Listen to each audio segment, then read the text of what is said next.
Hello, Assalamualaikum. Hari ni hari Selasa. Hari Selasa 17 November 2020. Okey, hari ni kita akan sambung pembelajaran kita tentang matematik awal. Matematik awal, buku warna hijau lah. Matematik awal. Kita akan belajar tentang bentuk. Okey, kita akan belajar tentang bentuk MA623, mengecam bentuk kuboid, kubus, piramid dan sfera. Okey, yang ni senang saja. Seperti mana dekat atas ni dia dah ajar dah. Kenal pasti bentuk di bawah. Padankan bentuk dengan objek yang betul. Okey, pertama ditunjuk gambar. Gambar ni adalah gambar kubus. Awak untuk tajuk ni sebenarnya untuk prasekolah dia tak ada penekanan yang lebih mendalam lah. Dia cuma nak awak kenal pasti je. Mana satu bentuk kubus, mana satu bentuk kuboid, mana satu bentuk sfera, mana satu bentuk piramid. Okey, kat sini dia dah tunjuk gambar. Ni bentuk kubus. Apa yang dia nak awak buat ialah padankan bentuk dengan objek yang betul. Tengok gambar. Gambar pertama ni gambar piramid. Kedua adalah gambar bola. Ketiga adalah gambar kotak hadiah. Dan yang terakhir sekali adalah gambar ketuhar, oven. Okey. Bila awak tengok kubus bentuk dia macam mana? Kubus dia, bentuk dia bentuk apa ni? Mana yang sama? Adakah dia berbentuk seperti piramid? Macam bola ke? Macam kotak hadiah ke? Atau oven, ketuhar? Jadi kubus ni bentuk dia macam bentuk kotak hadiah ni. Jadi apa yang perlu buat ialah ambil pembaris. Awak satukan, tengok dekat sini dia ada bulat kat situ kan? Jadi awak gariskan dia.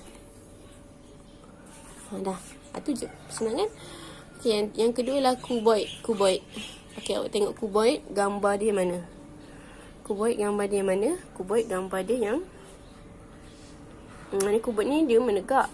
Yang ni dia melintangkan. Jadi kuboid ni gambar oven, gambar ketuhar. Jadi awak kena gariskan saja. Okey, dan seterusnya adalah gambar piramid. Kita atas ni piramid, P-I-P-R-A-M-I-D, piramid. Piramid mana gambar dia? Gambar dia yang ni lah. Ni dah jawab yang ni lah gambar dia. Gariskan saja. Pegang pembaris awak. Kemas dan gariskan. Macam tu garis. Okey, seterusnya yang terakhir ialah gambar sfera ni gambar apa? Bentuk apa? Bentuk sfera padanan ni ialah bola lah kan. Yang terakhir sekali. Tu saja. Apa yang awak perlu tahu ialah awak untuk tajuk ni ialah dia nak awak cam. Awak boleh cam bentuk tu apa nama dia. Okay, ni bentuk dia kubus, ni bentuk dia kuboid, ini bentuk dia sfera dan ni bentuk dia piramid. Dan awak boleh membuat perkaitan antara bentuk-bentuk tu dan juga apakah objek yang berbentuk seperti bentuk yang ditunjukkan tu. Okey, senang kan? Okey, dan seterusnya ialah yang terakhir sekali. Okey, apa yang dia nak awak buat ialah yang ni bentuk dan ruang. Tajuk bentuk dan ruang ni dekat atas ni tajuk dia salah. Masa dah waktu sepatutnya dia punya tajuk ialah bentuk dan ruang. Okey, apa yang awak nak kena buat ialah dia kata suruh kira bentuk di bawah dan tulis jumlahnya. Tadi kita dah kenal kan? Kuboid bentuk dia macam mana? Kuboid dia bentuk macam ni kan? Okey. Kemudian kubus bentuk dia macam ni. Sfera, piramid bentuk dia macam ni dan sfera bentuk dia macam tu. Okay, jadi apa yang awak nak kena buat ialah kuboid. Kuboid yang mana kuboid? Yang ni lah kuboid. Awak kena tulis kuboid. Akan kira kuboid tu ada berapa. Okey, kita letak nombor lah. 1 2 3 4 5. Jadi ada berapa kuboid?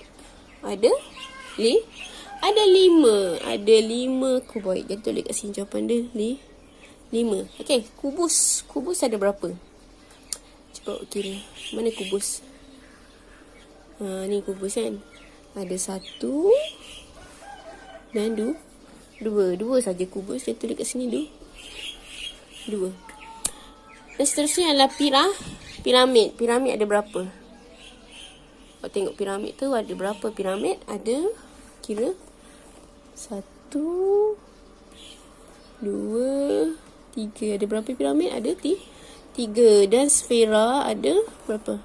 Ada 1 saja. Itu saja jawapan dia. Untuk tajuk bentuk dan ruang ni, dia hanya nak awak tahu nama-nama bentuk. Nama-nama bentuk 3D, 3 dimensi. 3 dimensi tu maksudnya dia ada depan, dia ada atas, dia ada tepi.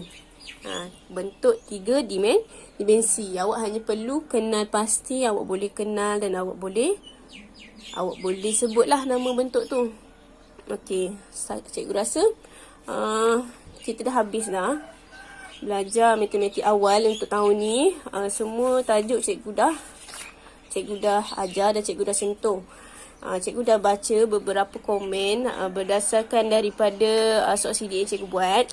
Jadi sebenarnya cikgu akan buat juga aktiviti online, pembelajaran online. Contohnya guna quizzes ke atau apa-apalah yang lain, Google Meet ke atau WhatsApp video call.